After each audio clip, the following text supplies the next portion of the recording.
Oui, bonsoir, Anouchka pour une série de posts audio sur les aspects karmiques des flammes jumelles. Alors, ce soir, je voudrais prendre un moment pour clarifier un aspect qui a été mentionné dans un commentaire. Merci beaucoup, qui a été fait suite à la première ou à la deuxième vidéo. Oui, effectivement, en général, euh, aujourd'hui, c'est le runner qui vit la situation que le chaser lui a imposée dans le passé. J'avais donné cet exemple, hein, toujours le même, qui est quand même très parlant, de cet homme qui a une épouse magnifique et qui la trompe avec une femme qui est sombre, qui ne s'aime pas, et lui aussi qui ne s'aime pas lui-même, et qui entre dans une relation qu'on pourrait qualifier de toxique, même si personnellement je n'aime pas utiliser ces termes que je trouve toujours un peu enfermants. J'en profite de dire que si ce que je dis vous est utile, vous parle, vous réchauffe, vous permet d'aller de l'avant dans ce que vous êtes en train de vivre et de vous réconcilier avec votre flamme jumelle et de vous ouvrir vraiment à l'union au sein de votre cœur, prenez tout, prenez. Mais si ce n'est pas le cas, si vous ne vous reconnaissez pas ni dans les exemples que je donne, ni dans les explications que je donne, ne prenez pas, restez libre, restez totalement libre et allez vers ce qui vous parle. Il y a des choses qu'on peut retrouver dans les flammes jumelles, dans une forme de configuration qui peut être commune à beaucoup d'entre elles, mais ce n'est pas forcément le cas de chacune et de toutes. Donc, suivez le chemin qui est le vôtre. De toute façon, votre cœur connaît le chemin. Et de toute façon, la seule chose qui est importante, c'est d'être totalement relié en soi à cette autre partie de soi qui est notre flamme jumelle. Et, et les moyens après que chacun utilise pour comprendre ce qui se passe, pour mettre de l'ordre, pour clarifier, pour avancer et pour aller vers l'union appartiennent à chacun. Donc voilà, ce que je disais, c'est qu'on retrouve souvent cette configuration où le runner aujourd'hui est encore dans une situation toxique ou prisonnier d'une relation, on va dire, amoureuse ou de couple qui n'est pas une situation qui est satisfaisante, finalement, ni pour lui, ni pour le conjoint, parce que pour le conjoint, c'est abominable aussi. Puisqu'en fait, le conjoint n'est pas aimé à sa juste valeur, non, à sa juste identité d'âme. Hein, en restant avec un conjoint qui n'est pas notre flamme jumelle, on ne permet pas à ce conjoint de trouver sa flamme jumelle. Donc, et de se reconnecter avec sa flamme jumelle. Donc, il y a quelque chose de confortable à être avec un être qui nous convient, avec qui on se sent bien, ou qui nous donne un sentiment de se sentir bien parce qu'il y a une forme d'addiction, ou parce qu'il y a une forme de complémentarité qui fait que c'est confortable. Mais personnellement, en ce qui concerne, et là je parle uniquement des flammes jumelles qui ont fait le choix de se retrouver dans cette vie-ci, si c'est le cas, c'est très important de se séparer de son conjoint pour pouvoir permettre à son conjoint de retrouver sa flamme jumelle et de pouvoir soi-même retrouver sa flamme jumelle et servir. Euh, Parce que voilà, les flammes jumelles ont un travail à réaliser ensemble et ce travail, il est imminent, il est urgent et il faut qu'elles puissent se retrouver maintenant dans la matière. C'est vraiment important. Pour celles qui sont des flammes jumelles universelles et celles qui ont fait le choix de se retrouver dans cette vie. Donc, je reviens pour dire qu'on retrouve souvent cette configuration-là, chez ces flammes jumelles-là. Et que donc, je me suis perdue un petit peu maintenant. Pourquoi est-ce que le chaser a déjà résolu cela? Le chaser a déjà résolu cela, d'une part, parce qu'il a reçu dès son enfance tous les outils pour avoir envie de le faire. Il est arrivé dans une famille, souvent avec des relations toxiques. Il a eu des amitiés, il a eu des relations amoureuses. Et il est retombé en fait dans tout ce qu'il a vécu dans le passé. Mais le chaser, sans forcément le faire, sans forcément l'avoir identifié, savait, sentait qu'il n'était pas destiné dans cette vie à vivre tout ça. Il l'a vécu pour le retrouver, pour le réimprimer et surtout pour le dépasser. Et il avait la force qu'il fallait pour le faire. Et il a souvent consacré des années de sa vie à essayer de comprendre ça et à pouvoir le dépasser. Alors, comme il l'a dépassé pour pouvoir rencontrer sa femme jumelle, parce que tout ça c'est inconscient, mais il y a une partie de soi qui le sait. Donc comme il a fait tout ça pour pouvoir rencontrer sa flamme jumelle, il pense qu'au moment où il va rencontrer sa flamme jumelle a fait tout ce qu'il a fait aussi de son côté. Et ce n'est pas le cas. Je n'ai pas encore reçu toutes les réponses. Mais je pense que la flamme jumelle, elle est encore dans cette situation parce qu'elle doit venir déclencher chez le chaser peut-être la partie la plus profonde, peut-être la partie qui n'a pas encore été vue, et que cette partie la plus profonde et cette partie qui n'a pas été vue, c'est qu'au fond, au départ, c'est le chaser qui a fait ça à son runner. Le runner a aussi fait des choses au chaser, hein, mais on n'est pas là pour parler de ça, là, maintenant. Donc, step by step.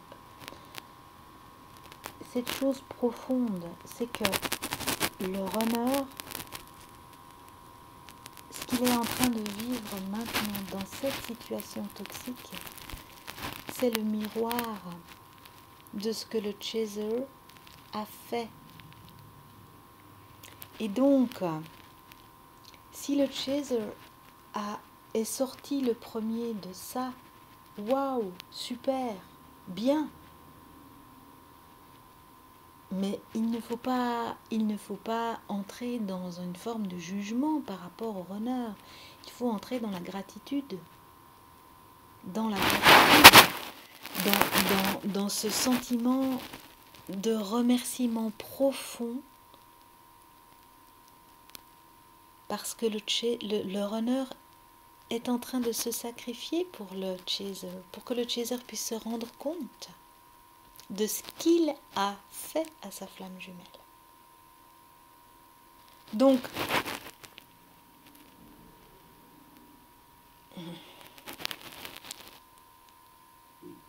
bien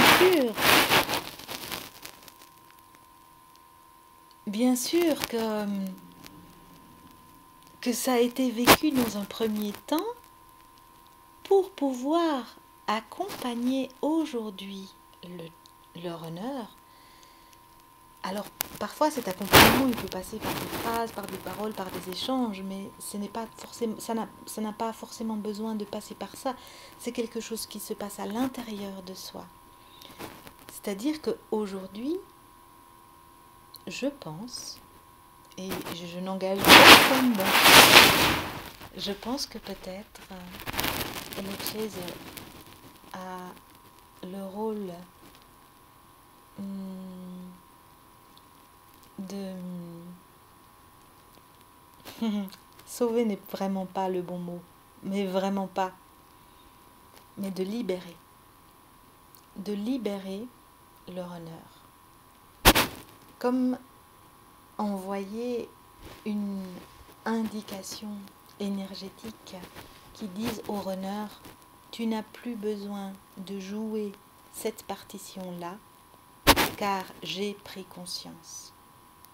J'ai pris conscience que c'est cela que j'ai fait à tes côtés il y a très longtemps et que c'était insoutenable pour toi de me voir dans une relation toxique et de voir que tu ne t'ouvrais pas à ta flamme jumelle et que tu ne venais pas vers ta flamme jumelle et que tu n'es pas venu servir avec moi il y a si longtemps. Et ce n'est pas préférant rester dans une relation toxique. On ne préfère pas rester dans une relation toxique. Je suis en train de dire, j'ai revécu toute cette vie-là, avec toutes les sensations, avec toutes les émotions, et j'ai vraiment vu que je ne pouvais pas aller vers ma flamme jumelle. J'étais prise dans une tornade de noirceur et ma flamme jumelle ne pouvait rien faire pour moi. Et j'ai eu besoin aujourd'hui d'aller rencontrer celle que j'avais été dans le passé, celui que j'avais été dans le passé, et de lui apporter une tendresse absolue, une compréhension absolue. Et encore là, cet être restait dans cette noirceur. Donc on ne peut pas dire que quelqu'un qui reste dans la noirceur, c'est un choix. C'est un choix d'incarnation peut-être à un moment donné, mais ce n'est pas qu'il préfère rester avec une personne qui ne lui convient pas, c'est que il ne peut pas faire autrement. Et c'est ça qui me donne le sentiment aujourd'hui, et encore une fois, je peux vraiment me tromper. C'est ça qui me donne aujourd'hui le sentiment que ma flamme jumelle, aujourd'hui, ne peut pas faire autrement. Et que tant que moi, je ne prends pas conscience et que je ne libère pas cette chose à l'intérieur de moi, c'est comme s'il devait continuer à jouer ce rôle. Et qui est un rôle effectivement sacrificiel, comme le dit très très bien Fabien Marchand. Et je sens en le disant que tout ça est en train de se dénouer. Et j'espère que cela se dénoue pour toutes les flammes jumelles. Et j'espère que pour toutes celles qui font... Enfin, je crois que on ne peut pas continuer comme ça. On ne peut plus continuer dans un jeu de ping-pong. Donc là, maintenant, le moment me paraît vraiment être venu de prendre sa responsabilité, avec amour, avec tendresse, sans se juger, et de dire voilà, j'ai été prise dans cette spirale de noirceur par des amours, et ça a été insoutenable pour toi, et aujourd'hui je fais le choix de revenir dans cette lumière, à tout point de vue, et je t'accueille dans cette lumière, dans ta propre lumière que tu étais. Reviens à qui tu étais, tu l'as été. Tu as, dans mon cas, il a été cette femme qui était tellement belle et qui était dans la lumière. Alors oui, bien sûr, aujourd'hui, il y a un choix d'oublier, il y a un choix de ne plus jamais aimer, parce que ça a été trop douloureux. Si je reprends toujours ce même exemple, et je vois que toutes les autres vies ne sont finalement que des aspects dérivés un peu de ça. Il y a eu toutes sortes de vies. Il y en a aussi eu, on s'est retrouvés. Il y en a aussi eu où c'est lui qui a été innommable. Mais celle-là, je la trouve vraiment intéressante par rapport aussi à tout ce que je peux lire comme témoignage ou des témoignages que j'ai dans ma consultation. Je pense que voilà, là il y a un nœud et je crois que ce nœud il est en train de se dénouer et que c'est important qu'il se dénoue et que l'autre peut lâcher maintenant vraiment ce sacrifice parce que j'ai vu ce qu'il voulait me montrer. Il voulait me parler de moi. Son attitude me parle de moi puisque nous sommes un.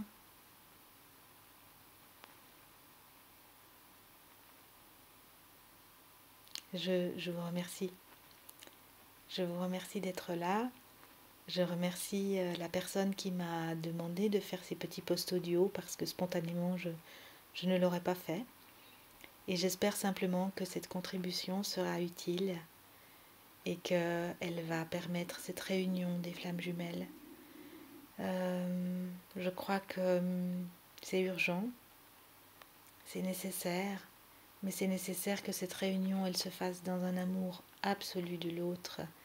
Et ça passe par le fait d'accepter toute la laideur qu'on a pu être soi-même et la laideur que parfois l'autre incarne. Et de comprendre que nous n'avons plus besoin de laideur sur la terre. Nous avons besoin aujourd'hui de créer de la beauté, de créer de l'harmonie, de créer de la joie, de créer du plaisir, de créer de l'inclusion, de la solidarité. Notre monde est fatigué de la laideur. Il n'en peut plus. Et ça commence par nous, et ça commence aussi par le regard que l'on pose sur notre flamme jumelle, comme sur tous ceux qui sont autour de nous. Alors pensons aussi, quand on voit des êtres qui nous paraissent laids et qui contribuent à la laideur du monde, pensons que ces êtres-là sont simplement des êtres qui ne sont pas en contact avec l'amour. Alors, portons un regard de compassion, de compassion, de compassion et de tendresse. Pas toujours facile, hein, mais ça va le devenir de plus en plus. Parce que notre cœur est destiné à incarner aujourd'hui cet amour universel. Voilà, je vous remercie et je nous souhaite le meilleur. Nous sommes tous dans le même bateau et cette fois-ci, le bateau ne coulera pas et nous allons réussir à faire ce passage parce que nous l'avons voulu, parce que nous avons œuvré depuis des siècles et des siècles et des siècles pour ne pas couler, pour ne plus couler. Nous savons pourquoi nous avons coulé la dernière fois. Nous savons comment nous avons choisi à ce moment-là le chemin de l'ego, comme ce chemin-là, à quoi il menait. Nous l'avons vu, nous le voyons encore aujourd'hui, et nous savons qu'aujourd'hui, autre chose est attendue sur la terre et que nous allons l'incarner, que nous l'incarnons déjà, parce que nous sommes déjà ensemble, tous, les uns avec les autres, pour cette joie de vivre qui nous attend et qui n'attend que nous. Vraiment, je vous souhaite le meilleur et prenez bien soin de vous, bien soin de vous et de tous ceux qui vous entourent. Dernière petite précision, je vous encourage vivement à prendre soin de ce qui vient d'être dit et à le garder en vous pour que ça puisse s'intégrer et que ça puisse résonner à l'intérieur de vous avant de courir le raconter au runner. Bien sûr, ça donne très envie et si le runner tombe pas par lui-même sur sur ce post audio, et ben, il va entendre tout ça et peut-être que ça va lui parler ou pas. Mais le chaser est souvent enclin à vouloir sauver et il ne s'agit vraiment pas de sauver qui que ce soit. Il s'agit de libérer quelque chose à l'intérieur de soi qui va faire que l'autre va se sentir libre. Et ça ne passe pas forcément à travers des mots, mais plutôt à travers quelque chose d'énergétique. Voilà, je n'ai pas à dire à chacun ce qu'il a à faire, bien sûr, mais j'ai eu juste une petite inquiétude finale, comme ça, parce que je connais l'enthousiasme du chaser. Je vous souhaite le meilleur. Je nous souhaite à tous vraiment le meilleur.